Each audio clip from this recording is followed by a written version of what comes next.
The idea of the PDCA has been around for many years, very often linked back to the work, of course, of Deming. The whole idea is that we want a cycle of continuous improvement. And this starts with, first of all, planning. What do we want to do? What is really our core objectives? And once we have a plan, then to do that plan. Execute, of course, the parts of that plan that we want to then carry out. Once we've done that, we check. How well has that worked? Sure, we had a plan, but in reality, now that we've done according to that plan, is it really working as well as we'd hoped? We know that there's always room for improvement, room for learning, and so in many cases, when we check, we have now the chance to refine and improve that. We can act on the things we discovered. Having done this cycle, we now have a greater interaction, for example, with the business. We've worked with the business to plan, we've done what that plan was, we've gotten their feedback, we've operated on that feedback, and that should put us in a good position to do the next cycle. Once again, plan out the next phase, the next steps, act on those. So things grow in very much an iterative process with a lot of interaction between the stakeholders. Some of the other measurement tools we might use, well, Six Sigma. Six Sigma has been a very popular tool trying to ensure that we minimize the number of errors or deviations from the standards of the norms that we expect. We make sure that with a Six Sigma system, we are really working towards consistent quality of then our deliverables. The IT Balance Scorecard is a good way to make sure that we're balancing the various objectives of the business.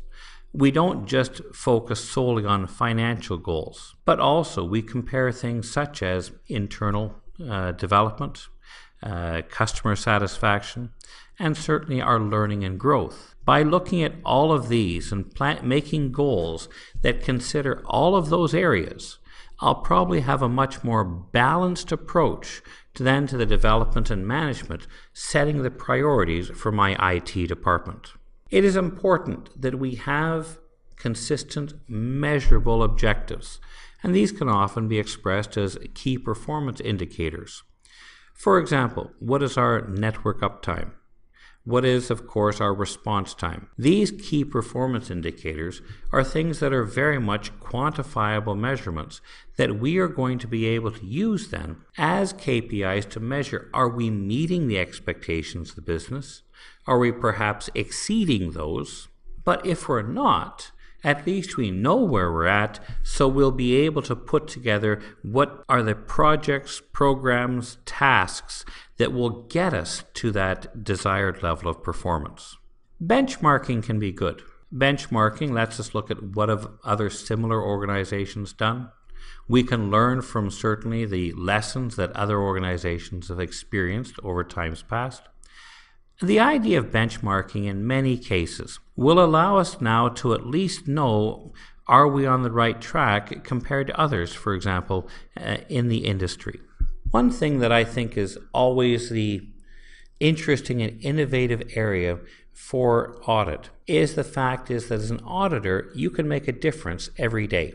As an IT auditor, you look at systems with that objective eye, not only to say, are things working, but certainly an auditor should always be willing and ready to provide then advice on how things could be improved. This provides the true value of audit. And this can quite often lead to a person who comes in as an auditor being a third party, objective, skilled, can sometimes see things that the people within the business can't see, or that the people within the business have been unable to change.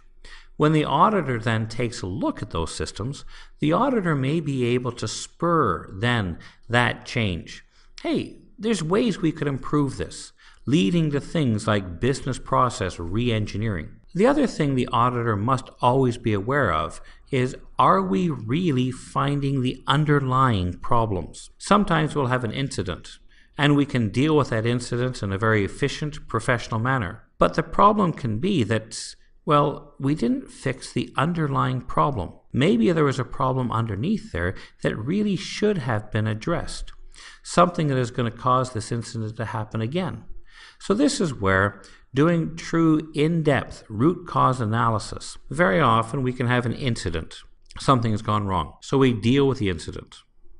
And yet no one dug into it and said, why did this happen? So that means there's a very high likelihood that incident could happen again. This is where we need to do root cause analysis. Dig into, and certainly as an auditor, try and find out what are the underlying issues that certainly we want to have addressed.